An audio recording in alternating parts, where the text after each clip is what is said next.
스데반 다섯 번째, 사도행전 7장 54절부터 56절 말씀 같이 하겠습니다. 저희가 이 말을 듣고 마음에 찔려 저를 향하여 이를 갈거늘 스데반이 성령이 충만하여 하늘을 우러러 주목하여 하나님의 영광과 및 예수께서 하나님 우편에 서신 것을 보고 말하되 보라 하늘이 열리고 인자가 하나님 우편에 서신 것을 보노라 한데 아멘. 성령과 지혜로 충만한 스데반이 회당에 가서 하나님의 복음, 주 예수 그리스도의 복음을 증거할 때 각 지역에서 각 나라에서 모여서 언어별로 인종별로 예배를 드리고 있는 그 회당의 사람들이 한결같이 스데반을 싫어하고 미워했어요. 그래서 스데반을 잡아다가 공위에 세우고 대제사장들과 그리고 공연들 앞에서 말하는데 그들의 말이 다 거짓말이었습니다. 그들이 말을 지어내고 있었어요. 그런데도 스데반의 얼굴은 천사와 같았다라고 말합니다. 여러분, 천사를 본 적이 없는데 그 얼굴을 보고 생각할 수 있는 것이 천사밖에 없었어요. 아, 저 얼굴이 천사겠구나. 그러면 어떻게 돼야 될까요? 그러면 풀어줘야 되죠. 그런데 1절 말씀에서 대제사장이 묻습니다. 이것이 사실이냐? 저들이 말이 옳으냐? 여러분, 이것이 사실이냐? 이 말이 의미가 뭐냐면 저 사람들이 말하는 것이 옳으냐? 이런 말이에요. 그러면 여러분, 대제사장이 왜 이것을 물어봤는지 전후 문맥에 아무런 내용도 없는데 왜 갑자기 이걸 물어봤는지 몰라요. 그런데 여러분, 이때가 스데반에게 주어진 정말 기회 아닙니까? 말할 수 있는 기회잖아요. 대제사장님, 절대로 아닙니다. 난 저렇게 말하지 않았습니다. 저 사람들이 말하는 것은 다 거짓말입니다. 나는 죄가 없습니다. 나는 억울합니다. 라고 해야 되잖아요. 여러분, 천사같이 밝은 표정으로 얘기하면 웃으면서 얘기할 거 아니에요. 얘기하면 그 마음이 돌 같은 사람도 지금 이 대제사장 예수님 죽인 사람이거든요. 이런 사람이 할지라도 그 표정이 밝은 사람이, 천사 같은 사람이 이야기를 하면 마음이 녹아내려서 그래 하고 풀어줄 수 있을 것 같은데 스데반은 그렇게 하지 않아요. 그 유명한 설교, 한 사람의 설교로서 가장 긴 설교를 스데반이 합니다. 아브라함을 하나님께서 부르신 것부터 시작하여서 예수 그리스도의 죽으심까지 설교하는데 그거를 다 할 수는 없고요. 두 가지를 정리하면, 하나는 유대인들이 주장하는 성전에만 하나님 계신 것이 아니라 하나님은 어디에나 계시다라는 것 첫 번째. 또 하나는, 두 번째는 하나님께서 거역하고 불순종하는 이스라엘 사람들에게 하나님께서 주의 종을 계속 보냈지만 그들은 그의 종 선지자들을 거역하고 심지어 때리고 죽이기까지 했고, 더군다나 하나님의 아들 예수 그리스도를 보냈음에도 불구하고 너희가 죽였다라고 말해요. 여러분, 설교한 건 좋지만 스데반에게 있어서 단 한 번 마지막 기회였는데 그것을 어찌 보면 스스로 걷어차버리고 지금 설교를 하고 있습니다. 들을까요? 여러분, 그 사람들이 들을까요? 안 듣죠. 안 듣습니다. 스데반이 어떻게 이렇게 할 수 있을까요?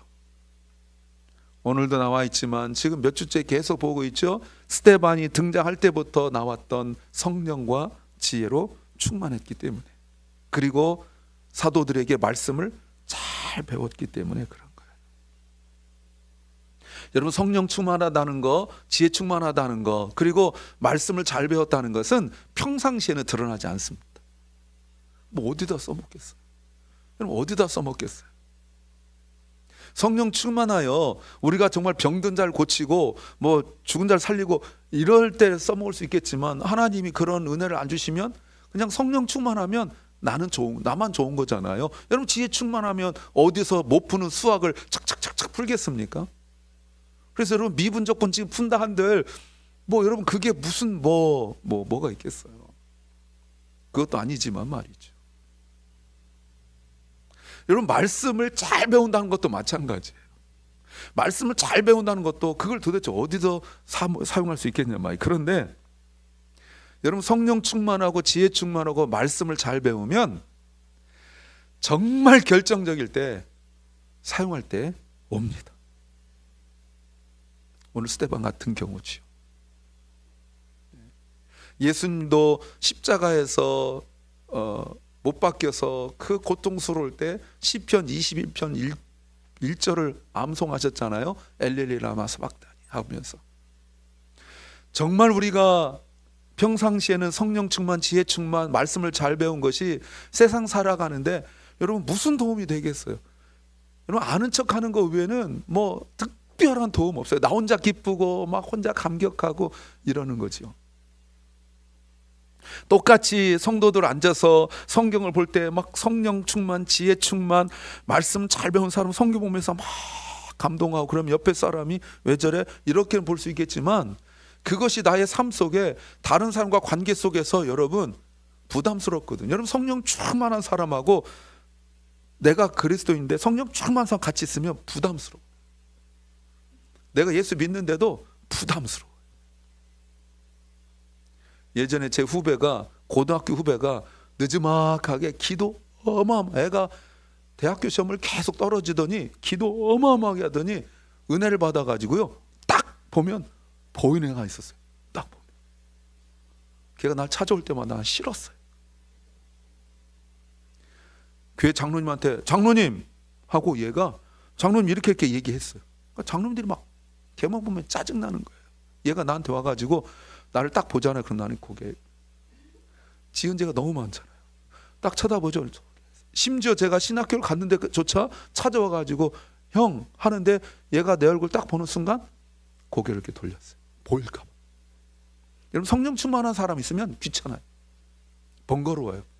이상한 소리만 해요. 내가 예수 안 믿는 것도 아니고 목사인데 성령 충만한, 그 제가 맨날 이렇게 만나는 사람들이 안 충만한 사람들 이렇게 만나잖아요. 나랑 비슷한 사람. 성령 충만한 사람이 있으면 귀찮아요. 번거로워요.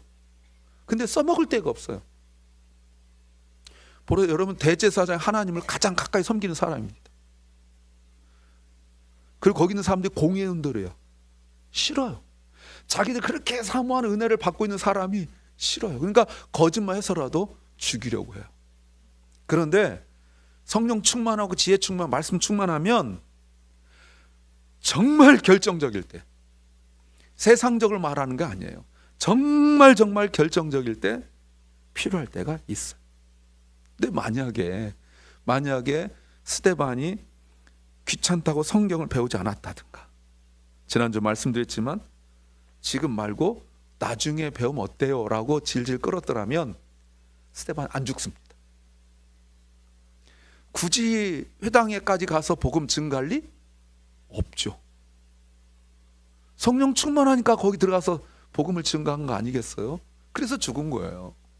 성령 충만하지 않으면 죽을 일 없다.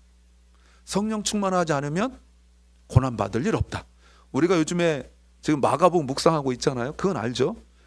여러분 성령 충만하지 않고 지혜 충만하지 않고 말씀 안 배우고 어영부영 대충 신앙생활 하면 순교도 안 당합니다. 핍박도 안 받아요. 여러분 이게 지금 아이러니인 거예요. 한국도 일제강점기에 막 핍박하고 이럴 때요, 막 핍박하고 이럴 때 믿음 좋고 끝까지 믿음을 지키려 한 사람들은 순교당하고 다 죽으셨어요.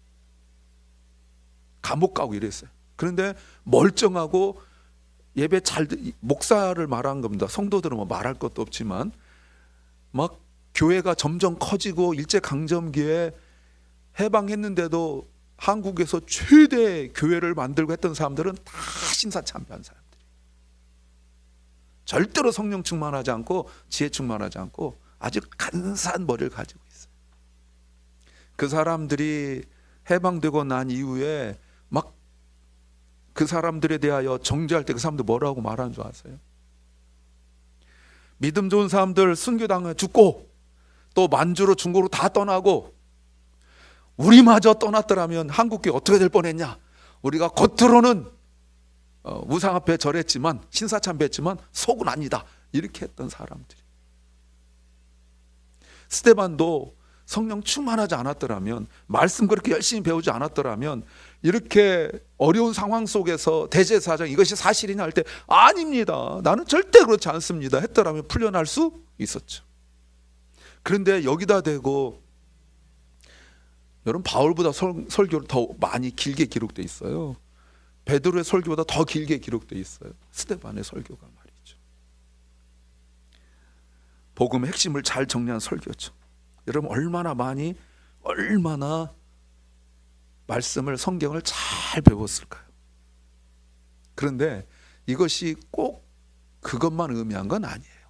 예수님께서 이런 말씀하신 적이 있어요. 누가복음 12장 8절부터 12절 말씀에 내가 너에게 말한다, 누구든지 사람들 앞에서 나를 시인하면 인자도, 예수님이죠, 하나님의 천사들 앞에서 그 사람을 시인할 것이요.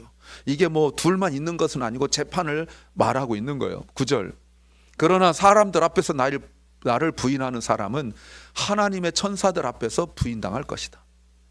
10절 11절, 너희가 회당과 통치자와 권력자 앞에서 끌려갈 때에 어떻게 대답하고 무엇을 대답할까, 또 무슨 말 할까라고 염려하지 말라. 12절, 너희가 말해야 할 것을 바로 그 시각에 누가요? 성령께서 가르쳐 주실 것이다.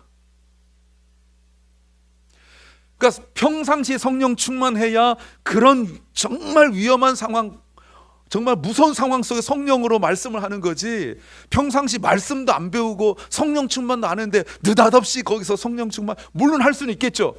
그러나 그런 경우는 없어요. 여러분, 스데반의 설교를 들은, 스데반의 그 예수님의 인정함을 들은 그 역사가 이제 오늘 본문에 나오는 거예요. 스데반이 그 권력자들 앞에서, 공의 앞에서 예수님을 인정했습니다. 그 설교를 들은 대상이, 눈에 보이는 대상이 있고 눈에 보이지 않는 대상이 있어요. 눈에 보이는 대상은 공의에 모인 사람들이고, 눈에 보이지 않는 분은 예수님이에요. 이 앞서 베드로의 설교를 들은 사람들이 베드로의 설교를 듣고 마음에 찔려 괴로워하다가 베드로의 설교를 듣고, 사도행 2장입니다. 설교 듣고 그날만 3,000명이 회개하고 세례를 받았어요. 3,000명. 그런데 여러분, 5장 4절 말씀에서 보시면, 54절 말씀 보시면, 저희가 이 말을 듣고 스데반의 설교입니다.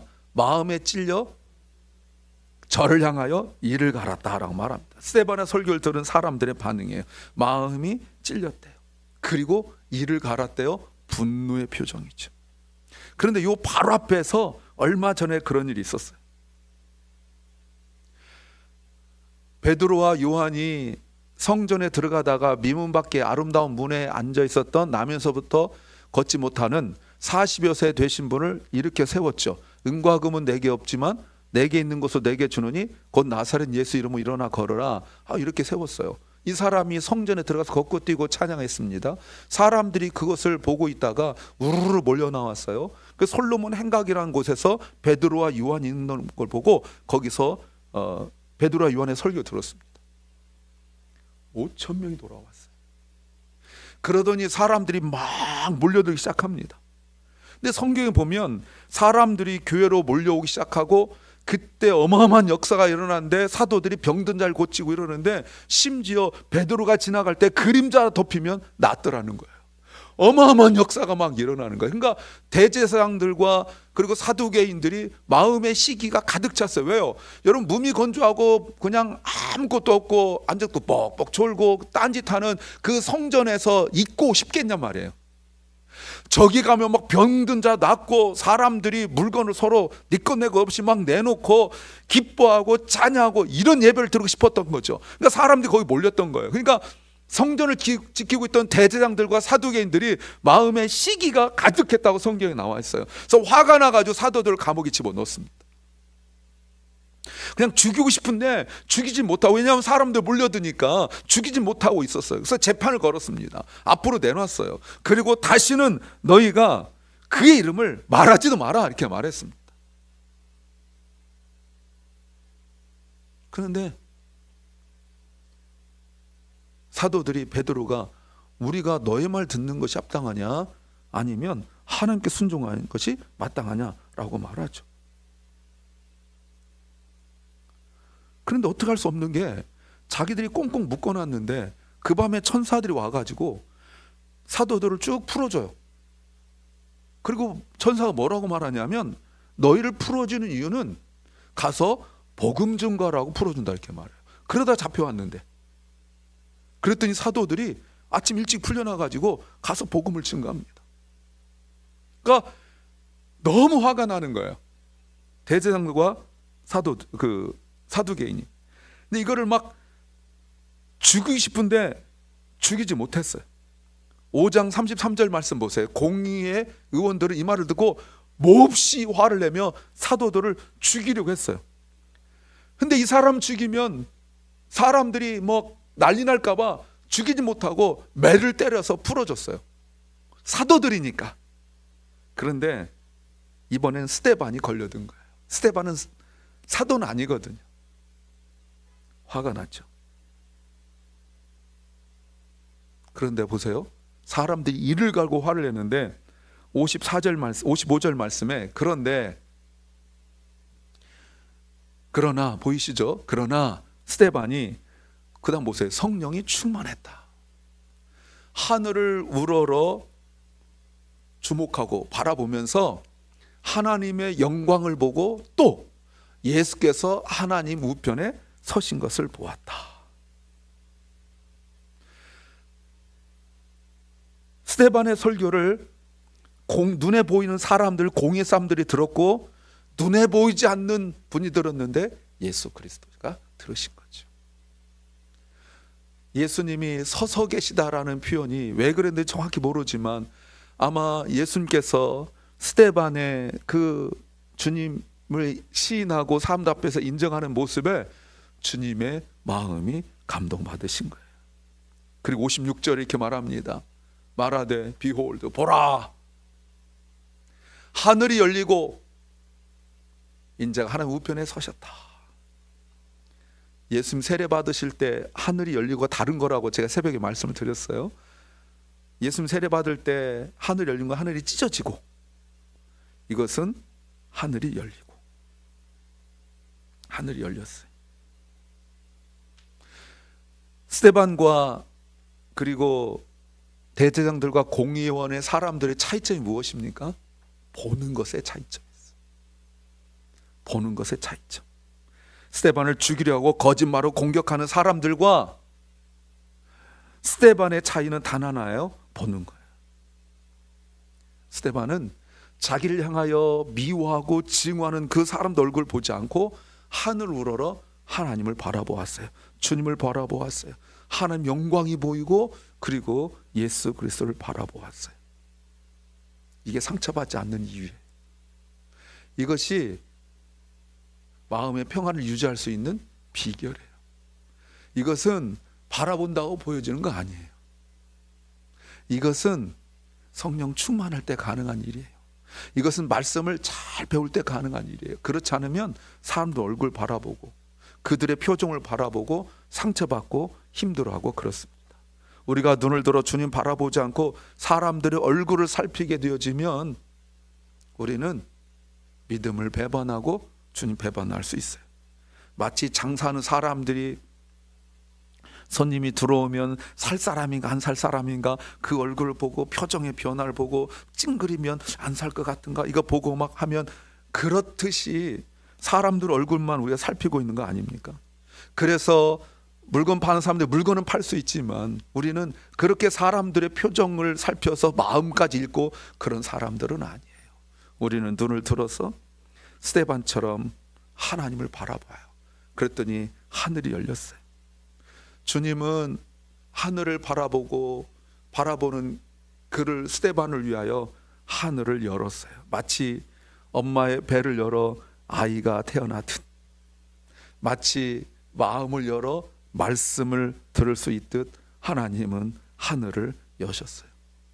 근데 그 하늘 연 것이 그러면 대제사장들과 사두개인들도 보았을까? 안 보여요. 그건 물리적으로 연 것이 아니기 때문에 보이지 않아요. 오직 성령 충만하고 지혜 충만하고 말씀으로 충만한 사람에게만 보이는 거예요.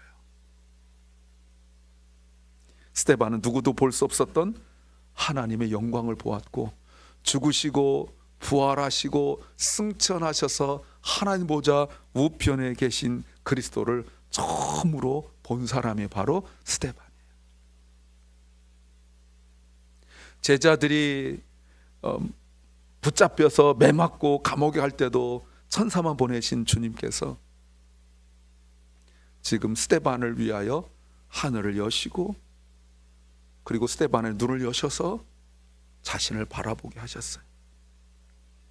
이럴 때 정말 세상이 감당할 수 없는 믿음을 갖게 된 거죠. 우리가 주님을 바라본다는 것은 마음에 소망이 있지만 아무리 바라본다 한들 아무것도 보이지 않아요. 왜냐하면 내가 아직 성령으로 충만하지 않기 때문에, 내가 지혜로 충만하지 않고 말씀으로 충만하지 않기 때문에 그래요. 그래서 우리가 성령 충만을 기도해야 될 뿐만 아니라 성경을 잘 배워야 돼요. 나중에 언젠가는, 여러분, 그러면 나중에 언젠가는 시간 없어요. 기회가 늦어요. 이제 우리가 신앙이 흔들리고 엄청난 핍박과 고난이 닥쳐올 때가 올 것입니다. 그날이 정말 도적같이 올 때가 와요. 그때 이미 늦어요. 이제 종말의 때가 오면 성경책도 우리가 볼 수 없을 때가 올 수도 있어요. 정말 종말의 때가 오면 기억이만 하면 언제든지 볼 수 있었던 스마트폰에 성경 이런 것도 우리가 볼 수 없을 때가 올 수도 있어요. 그런 것 자체가 우리에게 어마어마한 고난이 될 때가 올 수가 있어요. 사랑하는 여러분, 나중에 언젠가 또 나는 싫어라고 생각하지 말고 도적같이 임하실 그 주님의 때 오기 전에 우리가 말씀을 깊이 배워서 그것이 언젠가는 하늘이 열리고 하나님 영광을 보고 주님을 볼 수 있는 바로 그날 그 순간 그때가 우리에게 올 것으로 믿습니다.